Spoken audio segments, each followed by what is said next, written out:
Good morning, good morning, good morning, good morning, and happy Mother's Day to all my moms out there. It's our day. We celebrate. Okay, let me stop because I really am singing, I wanted to come to you this morning to wish you a very, very happy Mother's Day.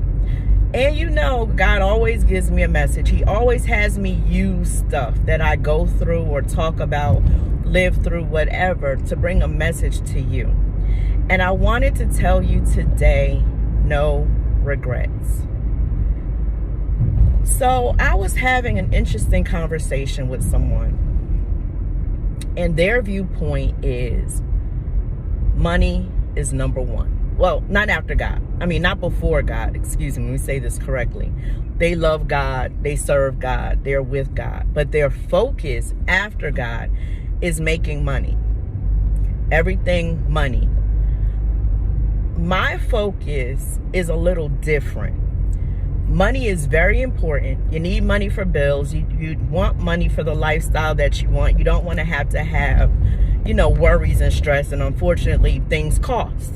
And because they cost, you got to have money to pay for them. But for me, people are more important. Specifically, relationship, children, family, friendships are more important to me than the almighty dollar. And let me tell you why I have this mindset. I have this mindset because I've lost so many people that I've loved in life at a young age. At a young age, oops, y'all didn't hear that. At a young age, I lost grandparents, aunts, uncles, cousins, friends, best friend. I lost my best friend. I've lost great friends. So I'm always losing people, it seems like. And I still have important people in my life, but I lost a lot. My father, fathers actually. And it taught me the value of life. Maybe that's what this message should be. Instead of no regrets, maybe the value of life. That's a good one. I like that, Holy Spirit. The value of life. I remember my dad being on his deathbed, what would become his deathbed. One of the last conversations we had was he wishes that he had spent less time working and more time with family, with his wife, his children, his friends, his siblings. He wished that he had spent more time in their presence because the love is what was covering him during the pain that he was going through. My father unfortunately passed away from stage 4 lung cancer, and he was in pain, and we didn't want that pain for him anymore. And he realized the value of life. This was a man who was a workaholic. He had a full-time job and a part-time job. He didn't need both. And the part-time job, he used to work more hours than he did the full-time job. And it caused him to miss out on times with my brother and with my sisters. Heck. See, my tongue just want to be loose this morning. It's Mother's Day. It's like, with my siblings, because he had children before he and my mom got together. So everybody missed out on being in his presence and spending time with him. Don't get me wrong. He took trips to visit. He went to go see his family and everything, but he wanted more time. He wanted to go back and erase all the money part and instead have the family part. Now, here's the conundrum. It's easier to have time when you don't have bills knocking at your door. It's easier for you to spend time with people and take them out and go out when you have money in your pocket. That's true. Sometimes, though, when you're chasing that dollar, chasing that money, chasing fame, chasing fortune, chasing, it makes you have limited time with the very people you're doing all this for. Some of it is just for us. We have dreams and we have goals, we have vision, and it's for us. It's what we want to do. Sometimes there are things we do because we want to give our families better. Maybe better than we have, or better than where we are. We want to do better. And so we go all out. We work and we work and we work and we strive and we get it. We make the money. My thing is, at the end of the day, and I don't mean today, I mean at the end of life, I want you to think of something. For my go-get-it people, my money is everything. I make money, money don't make me, but I'm going to make this money and I'll sleep when I'm dead, people. I want you to really think about your life. I'm always giving assignments, it seems like. So this week, I want you to take some time to honestly think about your life and you chasing that dollar, you chasing that fame, you chasing that dream. Have you etched out some time for people who are important? Have you etched out some time to prioritize something other than dream chasing, vision chasing, money chasing? You know, I think about Judge Mathis, and I have no judgment, but it was very interesting to me because he worked hard. He was always doing something, always working, always busy, to the point his wife, this is what was said, supposedly, allegedly, because I'm not in their bedroom, I'm not in their four walls, so I don't know. I only know what the news reports and what he has said himself. She was ready to divorce him because he had no time for her. And it was at that moment that he recognized, hold on, everything I'm doing, everything I'm working towards and for is about to walk out that door. So he would have had the fame, he would have had the money. Heck, he could have found somebody else. But his heart was with his wife. And he felt that she and her needs were more important than him chasing that almighty dollar. See, in the Bible, God talks about that. You can serve him or mammon, and mammon is money, because money, the love of it, is evil. You doing and working and striving and trying to make men's ends meet, some of that is not of God. Because if we are to be honest, right? God is our provider.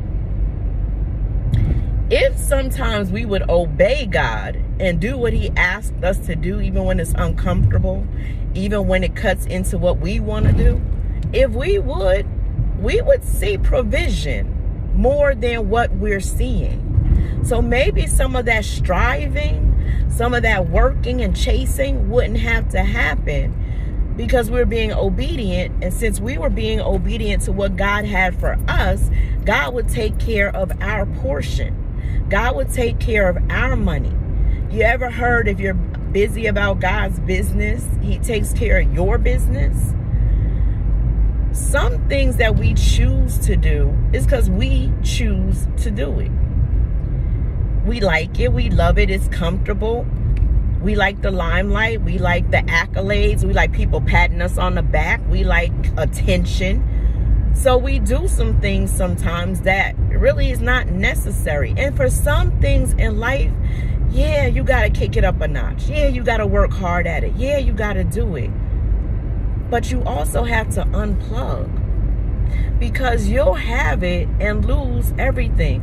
What is the scripture? What is it to gain the world, to lose your life? It's not just your physical life. It's not just death. It's the people who matter to you. Everybody in your life is not replaceable. Yeah, you can get somebody else to fill your heart. You can get somebody else to warm your bed. You can get somebody else to be there for you. Heck yeah. Yes, you can. But at what cost? And what quality? Because the thing is, just because you can get somebody to be a bed warmer, a sex person, someone to hang out with, someone to lay with, is it the same quality as what you lost? or what you are possibly getting ready to lose. I always said this. I always think about the episode of Martin where he doesn't want to marry or propose to Gina. And Gina and Pam are talking about it. And she's like, what makes him not want to? And Pam says, it's men's thinking that there are 20, I'm just paraphrasing because I don't remember exactly, thinking there's like 20 million women that they're going to miss out on if they settle down. And then it flips to Martin in his apartment, and Cole is like, yeah, those 20,000 women who may want you, you gonna settle down for one? Here's my thing. There may be 20,000 women that want you. There may be 20,000 men chasing after you. Everybody is not quality, and everybody's not qualified to be with you. There's some things in your life that you are called to, and there's a person that's going to help you get there. Not saying that if they're not there, you won't get there, but there's an ease. See, God knew what he was doing when he called Jacob and Rachel. God knew what he was doing when he put Adam to sleep and created Eve from his side. God knew what he was doing. He knew that there were specific people that he wanted together. Oh, and can I say something since I'm on the topic of dating? Someone said to me the other day, dating is not biblical. Nope, but courting is. See, they wanted to say that only marriage has respect. Only marriage do you have to be faithful to someone. Only in marriage do you have to be loyal. And I wanted to call, remember back in the day when we were in school, there used to be this game called BS. I'm not going to say what the BS stands for, but my groanies understand what that BS is. We would call BS on a subject. Well, I call BS on this one because when you read the Bible, and I'm specifically talking to this person about their misguided view. In the Bible, even Joseph, Mary's intended, said when he found out she was married, I'll just put you to the side so that you won't have a bad rap because you got pregnant outside of me and outside of our marriage. Marriage used to be where they had a ceremony, drinking, eating, partying, music, whatever. And marriage became when the bridegroom would go into the tent with the bride and they had relations. That was marriage. So that's why people say when you lay with someone, you really are married to them, because that's what the Bible called marriage.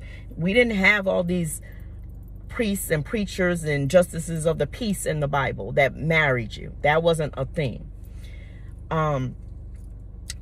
Jacob was to marry Rachel, right? 7 years of working for her, then an additional 7 years because of the trick of Laman. He was intended to be with Rachel. They had a courtship. So before the before the laying together in the tent, before the ceremonial marriage took place, he was faithful to her. He wasn't looking at no side chick. He wasn't looking at another op. He wasn't doing that. He stayed faithful to the cause. This is the woman I want to be with. That's what courtship is. And I need you to respect it. Because as you're dating, what this world calls dating, but there's someone you're serious about, there should be no cheating. There should be no options. There should be no side. Because you're preparing yourself. You do not prepare for marriage at the altar when you're saying I do. Every time you date someone, you should be dating. And I'm talking about exclusivity, I'm talking about monogamy. I'm talking about it just being you and them. You're really dating in a relationship. You're supposed to be getting prepared for marriage. That's what it's supposed to be. That's when it's exclusive, when it's just me and you. That's what that is. And I wanted to say that because there's been so much misguided information about dating and relationships. There's so many levels now to dating. Y'all make the thing so hard because you want it to be easy. but you're making it harder than what it needs to be. Because here's the thing. You want to play games. You want to have men and women at your disposal. You can change them like you change your underwear. Hopefully you change your underwear daily. I don't know. That's between you and your hygiene. Instead of taking maturity to another height and just having one person in your life that you build with, you get to know, and you to work on it and see if this is what you want for your future. That's what it's supposed to be. You're supposed to be courting and getting to know one person, not ops, not sides. Sides only belong on a table for dinner. Sides, not side pieces, not side chicks, not side men. Just my mouth really wants to be loose today. And I just wanted to share that with you, because as we're talking about relationships, we're talking about value of life, family, people who matter, you want to be able to spend time with those that you care about. Go for it. Make the money. Yes. Follow your dreams. Yes. Do what you have to do. However, let your priority be God, your husband, wife, spouse, family, children, your job, your career, your dream, however you want to prioritize it. But please don't put that money before people. Yeah, you'll have a nice fat bank account, but on your deathbed, the government's coming for it. Your family's coming for it. People are coming for the money. You can't take it with you. And when you're in pain, except to get some medicine and a great hospital room, that money can't do nothing for you. And yeah, I know people can't take your pain away, but it feels so good when you're sick, when you're hurting, to have somebody there that cares. Trust me, I know. Because when I had my surgery, I don't remember much, but I remember opening my eyes and I remember seeing my oldest and my mom. And I cried because I could have died on that table, my doctor told me. So to know that I had love, that I didn't have to wake up in a room and nobody be there because I alienated them, because I was after the money and bump people and nobody matters. It's me and my money and me and my dreams. And No, that wasn't it. I live life, even though I don't have time for everybody in my life. My family, I hope, knows that I love them and I care about them. And I'm getting emotional. It's Mother's Day. And that they matter. And yeah, I need money. Yeah, I'm about to go make some money today. And I'm going to pay these bills because they don't stop, won't stop. However, at some point, I am going to prioritize the people who matter to me today and call them or text them just to say Happy Mother's Day.